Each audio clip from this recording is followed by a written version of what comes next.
ಜಿಲ್ಲೆಯ ಪೊಲೀಸ್ ವರಿಷ್ಠಾಧಿಕಾರಿ ವಿಷ್ಣುವರ್ಧನ್ ಅವರನ್ನು ಮೈಸೂರಿಗೆ ವರ್ಗಾವಣೆ ಮಾಡಲಾಗಿದ್ದು, ಹೊಸ ಎಸ್ಪಿ ಆಗಿ ಈ ಹಿಂದೆ ಭಟ್ಕಳದಲ್ಲಿ ಕಾರ್ಯನಿರ್ವಹಿಸಿ ಪದೋನ್ನತಿಯಲ್ಲಿ ಗುಪ್ತಚರ ಇಲಾಖೆ ಎಸ್ಪಿ ಆಗಿ ನಂತರ ಕೋಲಾರ ಜಿಲ್ಲೆಯ ಎಸ್ಪಿ ಆಗಿದ್ದ ಎಂ ನಾರಾಯಣ್ ಅವರನ್ನು ನೇಮಕ ಮಾಡಲಾಗಿದೆ. ಇನ್ನು ಎಂ ನಾರಾಯಣ್ ಭಟ್ಕಳ ಠಾಣೆಯಲ್ಲಿ ಕಾರ್ಯನಿರ್ವಹಿಸಿದ್ದಲ್ಲದೆ ಜಿಲ್ಲಾ ಉಸ್ತುವಾರಿ ಸಚಿವ ಮಂಕಾಳು ವೈದ್ಯ ಅವರಿಗೂ ಸಹ ಆಪ್ತರಾಗಿದ್ದಾರೆ. ಉತ್ತರ ಕನ್ನಡ ಜಿಲ್ಲೆಯಲ್ಲಿ ಕಳೆದ ಸಾಲಿನಲ್ಲಿ ನೈಋತ್ಯ ಮುಂಗಾರಿನ ಹಂಗಾಮಿನಲ್ಲಿ ಮಳೆ ಕೊರತೆಯಿಂದ ತಲೆದೋರಿದ ಬರದಿಂದ ಜೀವನೋಪಾಯಕ್ಕೆ ತೀವ್ರವಾಗಿ ತೊಂದರೆಯಾಗಿರುವ ಹಾಗೂ ಮುಂಗಾರು ಬರದಿಂದ ಈಗಾಗಲೇ ಬೆಳೆ ಹಾನಿ ಪರಿಹಾರ ಪಡೆದಿರುವ ರೈತ ಕುಟುಂಬಗಳ ಪೈಕಿ ಮಳೆಯಾಶ್ರಿತ ಮತ್ತು ಒಣ ಭೂಮಿ ಹೊಂದಿರುವ ಸಣ್ಣ ಮತ್ತು ಅತಿ ಸಣ್ಣ ರೈತ ಕುಟುಂಬಗಳೆಂದು ಗುರುತಿಸಲಾಗಿರುವ 48,487 ರೈತ ಕುಟುಂಬಗಳಿಗೆ ತಲಾ ಗರಿಷ್ಠ 2,874ರಂತೆ ಜಿಲ್ಲೆಗೆ ಒಟ್ಟು 13.93 ಕೋಟಿ ರೂಪಾಯಿ ಜೀವನೋಪಾಯ ಪರಿಹಾರದ ನೆರವು ದೊರೆಯಲಿದೆ. ಇನ್ನು ಜಿಲ್ಲೆಯಲ್ಲಿ ಪ್ರೋಟ್ಸ್ ತಂತ್ರಾಂಶದಲ್ಲಿ ನೋಂದಣಿ ಮಾಡಿಕೊಂಡಿರುವ ರೈತ ಕುಟುಂಬಗಳ ಪೈಕಿ ಮಳೆಯಾಶ್ರಿತ ಮತ್ತು ಒಣಭೂಮಿ ಹೊಂದಿರುವ ಸಣ್ಣ ಮತ್ತು ಅತಿ ಸಣ್ಣ ರೈತ ಕುಟುಂಬಗಳೆಂದು ಗುರುತಿಸಲಾಗಿರುವ ರೈತರಿಗೆ ಈ ಜೀವನೋಪಾಯ ಪರಿಹಾರದ ನೆರವು ನೀಡುವಂತೆ ಜಿಲ್ಲಾಧಿಕಾರಿಗಳ ಮೂಲಕ ಈ ಎಲ್ಲ ಅರ್ಹ ರೈತರ ಪಟ್ಟಿಯನ್ನು ರಾಜ್ಯ ವಿಪತ್ತು ನಿರ್ವಹಣಾ ಪ್ರಾಧಿಕಾರದ ಅಧಿಕಾರಿಗಳಿಗೆ ಕಳುಹಿಸಲಾಗಿದೆ. ಇನ್ನು ಜಿಲ್ಲೆಯಲ್ಲಿ ಕಳೆದ ಸಾಲಿನ ನೈಋತ್ಯ ಮುಂಗಾರಿನ ಹಂಗಾಮಿನಲ್ಲಿ ಮಳೆ ಕೊರತೆಯಿಂದ ತಲೆದೋರಿದ ಬರದಿಂದ ಇನ್ನು ಅರ್ಹ ರೈತ ಕುಟುಂಬಗಳಿಗೆ ಜೀವನೋಪಾಯ ಪರಿಹಾರ ವಿತರಣೆ ಮಾಡುವ ಕುರಿತಂತೆ ಅರ್ಹ ರೈತರ ವಿವರಗಳನ್ನು ಜಿಲ್ಲಾಡಳಿತದಿಂದ ಆನ್ಲೈನ್ ಮೂಲಕ ರಾಜ್ಯ ವಿಪತ್ತು ನಿರ್ವಹಣಾ ಪ್ರಾಧಿಕಾರಕ್ಕೆ ಸಲ್ಲಿಸಲಾಗಿದ್ದು, ಪ್ರಾಧಿಕಾರದಿಂದಲೇ ನೇರವಾಗಿ ರೈತರ ಬ್ಯಾಂಕ್ ಖಾತೆಗಳಿಗೆ ಪರಿಹಾರದ ಮೊತ್ತ ಜಮೆಯಾಗಲಿದೆ ಎಂದು ಜಿಲ್ಲಾಧಿಕಾರಿ ಗಂಗೂಬಾಯಿ ಮಾನ್ಕರ್ ತಿಳಿಸಿದ್ದಾರೆ. ವಚನ ಸಾಹಿತ್ಯದ ಸಂರಕ್ಷಣೆಗೆ ಪಣ ತೊಟ್ಟಿದ್ದ ಡಾಕ್ಟರ್ ಫಾಗು ಹಳಕಟ್ಟಿ ಅವರು ನಾಡಿನಾದ್ಯಂತ ಮನೆ ಮನೆಗೆ ತೆರಳಿ ವಚನ ಸಾಹಿತ್ಯದ ದಾಖಲೆಗಳನ್ನು ಸಂಗ್ರಹಿಸಿ ಅವುಗಳನ್ನು ಮುದ್ರಿಸುವ ಮೂಲಕ ನಾಡಿನ ಜನತೆಗೆ ಅವುಗಳನ್ನು ತಲುಪಿಸುವಂತಹ ಮಹಾನ್ ಕಾರ್ಯ ಮಾಡಿದ್ದರು ಎಂದು ಅಪರ ಜಿಲ್ಲಾಧಿಕಾರಿ ಪ್ರಕಾಶ್ ರಾಜಪೂತ್ ತಿಳಿಸಿದರು.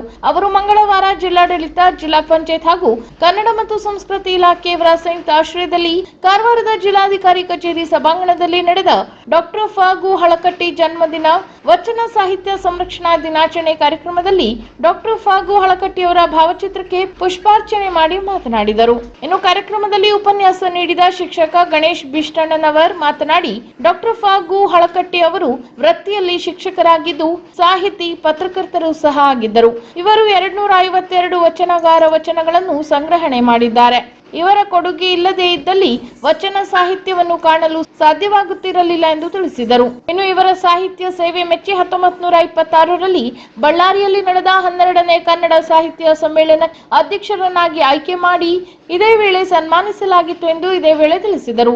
ಇನ್ನು ಕಾರ್ಯಕ್ರಮದಲ್ಲಿ ಜಿಲ್ಲಾ ಪಂಚಾಯತ್ ಉಪ ಕಾರ್ಯದರ್ಶಿ ನಾಗೇಶ್ ರಾಯ್ಕರ್, ಸಾರ್ವಜನಿಕ ಶಿಕ್ಷಣ ಇಲಾಖೆ ಅಧಿಕಾರಿ ಶಿವಾನಂದ್ ಕೋಟಿ, ಪಶುಪಾಲನೆ ಇಲಾಖೆ ಉಪನಿರ್ದೇಶಕ ಮೋಹನ್ ಕುಮಾರ್ ಸೇರಿದಂತೆ ಜಿಲ್ಲಾ ಮಟ್ಟದ ಅಧಿಕಾರಿಗಳು, ವಿದ್ಯಾರ್ಥಿಗಳು ಹಾಜರಿದ್ದರು.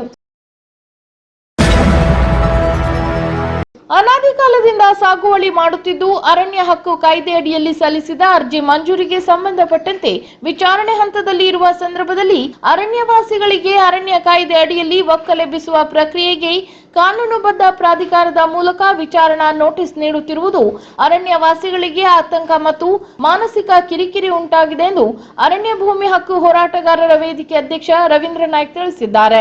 ಸಿದ್ದಾಪುರದ ಸಹಾಯಕ ಅರಣ್ಯ ಸಂರಕ್ಷಣಾಧಿಕಾರಿ ನ್ಯಾಯಾಲಯದ ಪ್ರಾಧಿಕಾರದಿಂದ ಕ್ಯಾದಗಿ ವ್ಯಾಪ್ತಿಯಲ್ಲಿ ಬೀಳುಮನೆ ಹಳ್ಳಿಯ ಅರಣ್ಯವಾಸಿ ಕನ್ನಾ ಪುಟ್ಟ ನಾಯ್ಕ್ ಮತ್ತು ಕನ್ನಾ ಮಾರಿಯಾ ನಾಯ್ಕ್ ಇನ್ನಿತರರಿಗೆ ಒಕ್ಕಲೆಬ್ಬಿಸುವ ಪ್ರಕ್ರಿಯೆ ನೋಟಿಸ್ಗಳು ಜಾರಿಯಾಗಿದ್ದು, ಜುಲೈ 3ರಂದು ಪ್ರಾಧಿಕಾರದ ನ್ಯಾಯಾಲಯಕ್ಕೆ ಹಾಜರಿರುವಂತೆ ನೋಟಿಸ್ ನೀಡಿದ್ದಾರೆ ಎಂದು ಅವರು ತಿಳಿಸಿದ್ದಾರೆ.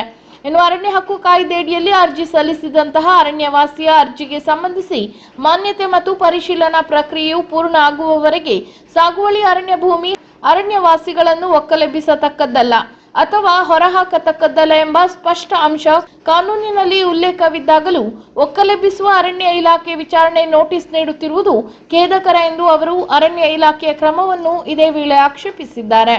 ಅಲ್ಲದೆ ಸಾಗುವಳಿ ಕ್ಷೇತ್ರದಲ್ಲಿ 30ರಿಂದ 35 ವರ್ಷದ ತೆಂಗು, ಅಡಿಕೆ ಮರ, ಬಾಳೆ, ಹಣ್ಣು, ಹಂಪಲು, ಭತ್ತ ಬೇಸಾಯ ಮಾಡುತ್ತಾ ಜೀವನ ನಿರ್ವಹಿಸುವಂತಹ ಸಂದರ್ಭದಲ್ಲಿ ಒಕ್ಕಲೆಬ್ಬಿಸುವ ಪ್ರಕ್ರಿಯೆ ನೋಟಿಸ್ ಜಾರಿಯಾಗಿರುವುದರಿಂದ ಅರಣ್ಯವಾಸಿಗಳು ಆತಂಕಕ್ಕೆ ಒಳಗಾಗಿದ್ದಲ್ಲದೆ ಮಾನಸಿಕ ಕಿರುಕುಳಕ್ಕೆ ಕಾರಣವಾಗಿದೆ ಎಂದು ತಿಳಿಸಿದ್ದಾರೆ. ಇನ್ನು ರಾಜ್ಯ ಸರ್ಕಾರ ಈ ಹಿಂದೆ ಅರಣ್ಯವಾಸಿಯ ಒಟ್ಟು ಸಾಗುವಳಿ ಕ್ಷೇತ್ರ 3ಕ್ಕಿಂತ ಕಡಿಮೆ ಎಕರೆ ಇರುವ ಒತ್ತುವರಿದಾರರನ್ನು ಮುಂದಿನ ಸೂಚನೆವರೆಗೆ ಒಕ್ಕಲೆಬ್ಬಿಸಬಾರದೆಂದು ಸಾಮಾಜಿಕ ಚಿಂತಕ ಕಾಗೋಡು ತಿಮ್ಮಪ್ಪ ಅವರು ಸಭಾಧ್ಯಕ್ಷರಾಗಿರುವ ಸಂದರ್ಭದಲ್ಲಿ ಮಾಡಿದ ಸರ್ಕಾರದ ಆದೇಶವನ್ನು ಉಲ್ಲಂಘಿಸಿ ಒಕ್ಕಲೆಬ್ಬಿಸುವ ಪ್ರಕ್ರಿಯೆ ಜರುಗುತ್ತಿರುವುದು ಖಂಡನಾರ್ಹವೆಂದು ಅಧ್ಯಕ್ಷ ರವೀಂದ್ರ ನಾಯ್ಕ್ ತಿಳಿಸಿದ್ದಾರೆ. ಮುಣಗೋಡು ತಾಲೂಕಿನ ಕಂಬಾರಗಟ್ಟಿ ಸರ್ಕಾರಿ ಉರ್ದು ಕಿರಿಯ ಪ್ರಾಥಮಿಕ ಶಾಲೆಯ ಕಾಂಪೌಂಡ್ಗೆ ತಾಗಿ ಇರುವ ಕೆರೆಯ ಹತ್ತಿರದ ಪಟ್ಟಣ ಪಂಚಾಯತ್ ಆಸ್ತಿಗೆ ಅಂದರೆ ಕೆರೆಯ ಜಾಗೆಯನ್ನು ಒತ್ತುವರಿ ಮಾಡಿ ಮನೆಯನ್ನು ನಿರ್ಮಾಣ ಮಾಡಲಾಗಿತ್ತು. ಹಲವಾರು ಬಾರಿ ಪಟ್ಟಣ ಪಂಚಾಯತ್ ಕೆರೆಯ ಜಾಗೆಯನ್ನು ಒತ್ತುವರಿ ಮಾಡಿ ಕಟ್ಟಿದ ಮನೆಯನ್ನು ಖುಲ್ಲಾಪಡಿಸಲು ನೋಟಿಸ್ ಸಹ ಕೊಡಲಾಗಿತ್ತು. ಬುಧವಾರ ಪಟ್ಟಣ ಪಂಚಾಯತ್ ಮುಖ್ಯಾಧಿಕಾರಿ ಚಂದ್ರಶೇಖರ್ ಬಿ ಉಪಸ್ಥಿತಿಯಲ್ಲಿ ಸಿಬ್ಬಂದಿ ಜೆಸಿಬಿ ತಂದು ಮನೆಯನ್ನು ತೆರವು ಮಾಡಿದ್ದಾರೆ. ಅರ್ಜುನ್ ಬೆಂಡಲಗಟ್ಟಿ ಮನೆಯನ್ನು ಸಂಪೂರ್ಣವಾಗಿ ತೆರವು ಮಾಡಿ ಖುಲ್ಲಾಪಡಿಸುವವರೆಗೂ ಸ್ಥಳದಲ್ಲಿಯೇ ಇದ್ದರು. ಇನ್ನು ಮನೆಯನ್ನು ತೆರವು ಮಾಡಿದ್ದರಿಂದ ವಿದ್ಯಾರ್ಥಿಗಳಿಗೆ ಹಾಗೂ ಸಾರ್ವಜನಿಕರಿಗೆ ಆಗುವ ತೊಂದರೆಯನ್ನು ಪಟ್ಟಣ ಪಂಚಾಯತ್ ನಿವಾರಿಸಿದಂತಾಗಿದೆ. ಮುಂದಿನ ದಿನಗಳಲ್ಲಿ ಕೆರೆಯಲ್ಲಿ ಬೆಳೆದಿರುವ ಗಿಡ ಗಂಟಿಗಳನ್ನು ತೆರವು ಮಾಡುವುದು, ಕೆರೆಯ ಸ್ವಚ್ಛತೆಗೆ 100% ಆದ್ಯತೆ ಕೊಡಲಾಗುವುದೆಂದು ಮುಖ್ಯಾಧಿಕಾರಿ ಚಂದ್ರಶೇಖರ್ ಬಿ ಇದೇ ವೇಳೆ ತಿಳಿಸಿದ್ದಾರೆ. ಅನಂತ ಧನ್ಯವಾದಗಳು. ಸಹಕಾರಿ ಕ್ಷೇತ್ರದಲ್ಲಿ ನನ್ನ ಸಾಮಾಜಿಕ ಬದುಕನ್ನು, ಕಾರ್ಯ ಚಟುವಟಿಕೆಯನ್ನು ಹತ್ತಿರದಿಂದ ಕಂಡವರಾಗಿ ಪ್ರಾಮಾಣಿಕತೆ, ನಿಷ್ಠೆಯನ್ನು ಗುರುತಿಸಿ ನನ್ನ ಮೇಲೆ ಸಂಪೂರ್ಣ ವಿಶ್ವಾಸವಿಟ್ಟು ಯಾರದೇ ಯಾವುದೇ ರೀತಿಯ ಆಮಿಷ, ರಾಜಕೀಯದ ತಂತ್ರಗಾರಿಕೆಗೆ ಈಡಾಗದೆ ಅಪ್ಪಟವಾದ ಆತ್ಮಾಭಿಮಾನ, ಸಂಸ್ಕಾರವಂತ ನಿರ್ಧಾರದಿಂದ ನನ್ನನ್ನು ಸತತ 3ನೇ ಅವಧಿಗೆ ಧಾರವಾಡ ಹಾಲು ಒಕ್ಕೂಟದ ನಿರ್ದೇಶಕನನ್ನಾಗಿ ಆಯ್ಕೆ ಮಾಡಿ ಸೇವೆ ಮುಂದುವರಿಸಲು ಅವಕಾಶ ಮಾಡಿಕೊಟ್ಟಿರುವ ಶಿರಸಿ ತಾಲೂಕು ಭಾಗದ ಹಾಲು ಉತ್ಪಾದಕ ಸಹಕಾರಿ ಸಂಘಗಳ ಮತದಾರ ಬಾಂಧವರಿಗೂ, ನನಗೆ ಈವರೆಗೂ ಸಹಕಾರ ನೀಡುತ್ತಾ ಬಂದಿರುವ ಆಡಳಿತ ಮಂಡಳಿಯವರು ಹಾಗೂ ಕಾರ್ಯದರ್ಶಿಗಳಿಗೂ, ಚುನಾವಣಾ ಸಂದರ್ಭದಲ್ಲಿ ನನ್ನ ಜೊತೆಗಿದ್ದು ನನಗಾಗಿ ಶ್ರಮಿಸಿದ ಎಲ್ಲ ಸನ್ಮಿತ್ರರಿಗೂ, ಪ್ರತ್ಯಕ್ಷ ಪರೋಕ್ಷ ನೆರವಾದ ಸಮಸ್ತರಿಗೂ ಅನಂತ ಧನ್ಯವಾದಗಳು. ಧನ್ಯವಾದಗಳನ್ನು ಸಲ್ಲಿಸುವವರು ಶ್ರೀ ಸುರೇಶ್ ಚಂದ್ರ ಹೆಗಡೆ ಕಿಶನ್ಮನೆ, ನಿರ್ದೇಶಕರು, ಧಾರವಾಡ ಹಾಲು ಒಕ್ಕೂಟ.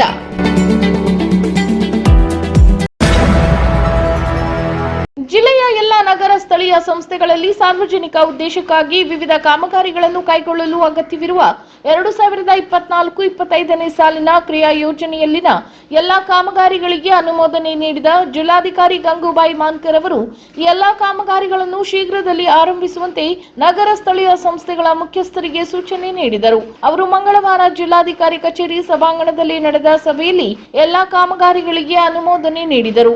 ಇನ್ನು ಕ್ರಿಯಾ ಯೋಜನೆಯಲ್ಲಿನ ಕಾಮಗಾರಿಗಳು ಮಾತ್ರವಲ್ಲದೆ ಸಾರ್ವಜನಿಕರಿಂದ ಬೇಡಿಕೆ ಬರುವ ಅಗತ್ಯ ತುರ್ತು ಕಾಮಗಾರಿಗಳನ್ನು ಆದ್ಯತೆಯಲ್ಲಿ ಕೈಗೊಳ್ಳಿ, ಚರಂಡಿಗಳಲ್ಲಿ ನೀರು ಸರಾಗವಾಗಿ ಹರಿಯುವಂತೆ ನಿರಂತರವಾಗಿ ಪರಿಶೀಲಿಸಿ, ಚರಂಡಿಯಲ್ಲಿ ಕಸ ಸಂಗ್ರಹವಾಗಿ ಮಳೆಯಿಂದ ಯಾವುದೇ ಮನೆಗಳಿಗೆ ನೀರು ನುಗ್ಗದಂತೆ ಎಚ್ಚರಿಕೆ ವಹಿಸಿ, ಎಲ್ಲೆಡೆ ಸ್ವಚ್ಛತೆಗೆ ಪ್ರಾಧಾನ್ಯತೆ ಮಾಡಬೇಕು ಎಂದರು. ಇನ್ನು ನಗರ ಸ್ಥಳೀಯ ಸಂಸ್ಥೆಗಳು ತಮ್ಮ ಅನುದಾನದಲ್ಲಿ ಪರಿಶಿಷ್ಟ ಜಾತಿ, ಪರಿಶಿಷ್ಟ ಪಂಗಡಗಳ ಮತ್ತು ವಿಕಲಚೇತನರಿಗೆ ಮೀಸಲಿಟ್ಟಿರುವ ಸಂಪೂರ್ಣ ಅನುದಾನವನ್ನು ಸದ್ಬಳಕೆ ಮಾಡಿಕೊಂಡು ಅವರಿಗೆ ಅಗತ್ಯವಿರುವ ಸೌಲಭ್ಯಗಳನ್ನು ಒದಗಿಸುವಂತೆ ತಿಳಿಸಿದರು. ಇನ್ನು ಸಭೆಯಲ್ಲಿ ಜಿಲ್ಲಾ ನಗರಾಭಿವೃದ್ಧಿ ಕೋಶದ ಯೋಜನಾ ನಿರ್ದೇಶಕಿ ಸ್ಟೆಲಾ ವರ್ಗೀಸ್ ಹಾಗೂ ಜಿಲ್ಲೆಯ ಎಲ್ಲ ನಗರ ಸ್ಥಳೀಯ ಸಂಸ್ಥೆಗಳು, ಆಯುಕ್ತರು, ಮುಖ್ಯಾಧಿಕಾರಿಗಳು ಮತ್ತು ಅಧಿಕಾರಿಗಳು ಉಪಸ್ಥಿತರಿದ್ದರು.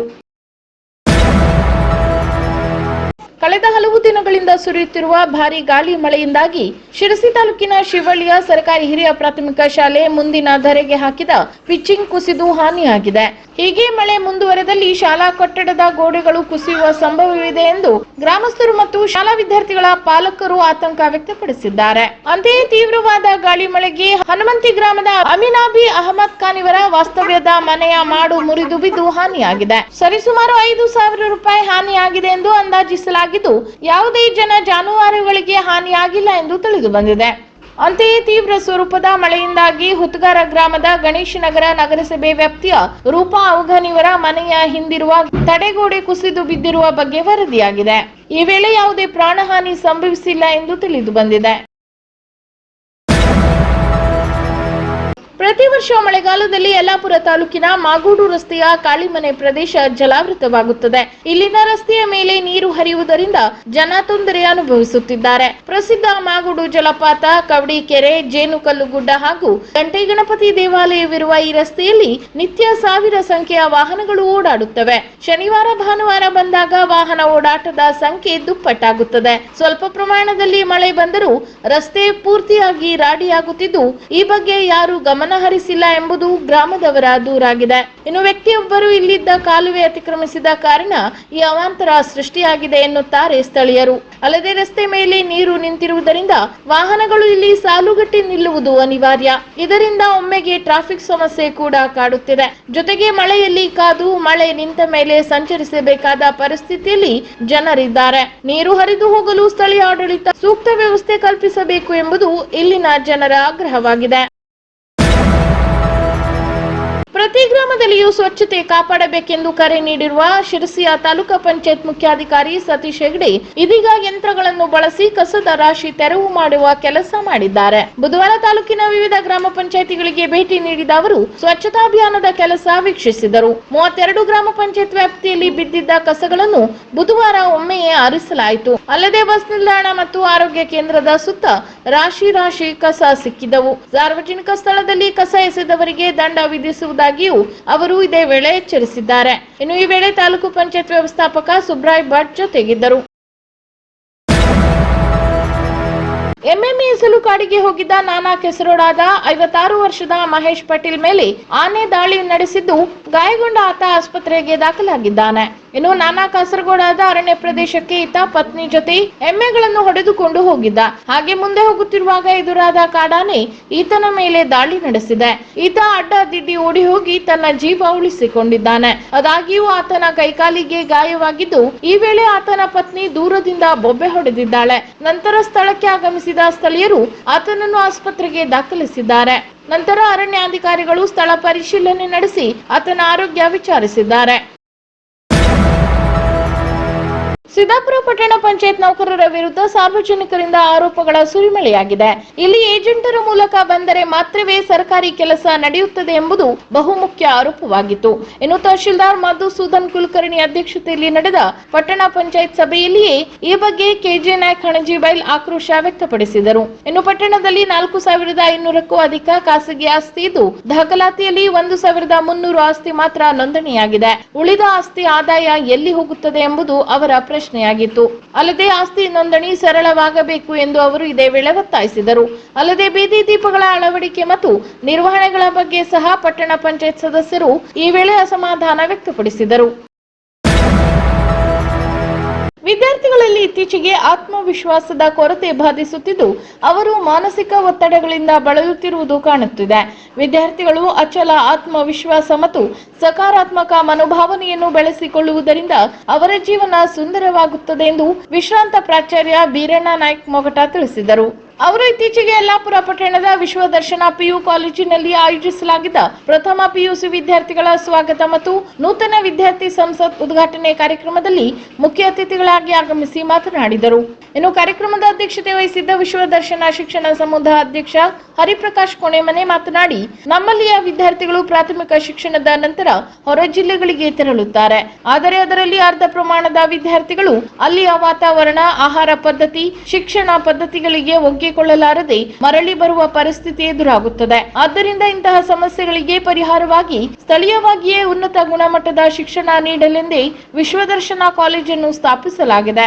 ಪ್ರಸ್ತುತ ಹಲವು ಶಿಕ್ಷಣ ಸಂಸ್ಥೆಗಳಲ್ಲಿ ಮಕ್ಕಳಿಗೆ ಕೇವಲ ಹೆಚ್ಚು ಅಂಕ ಗಳಿಸುವುದಕ್ಕಾಗಿ ಒತ್ತಡದ ಶಿಕ್ಷಣ ನೀಡಲಾಗುತ್ತಿದೆ.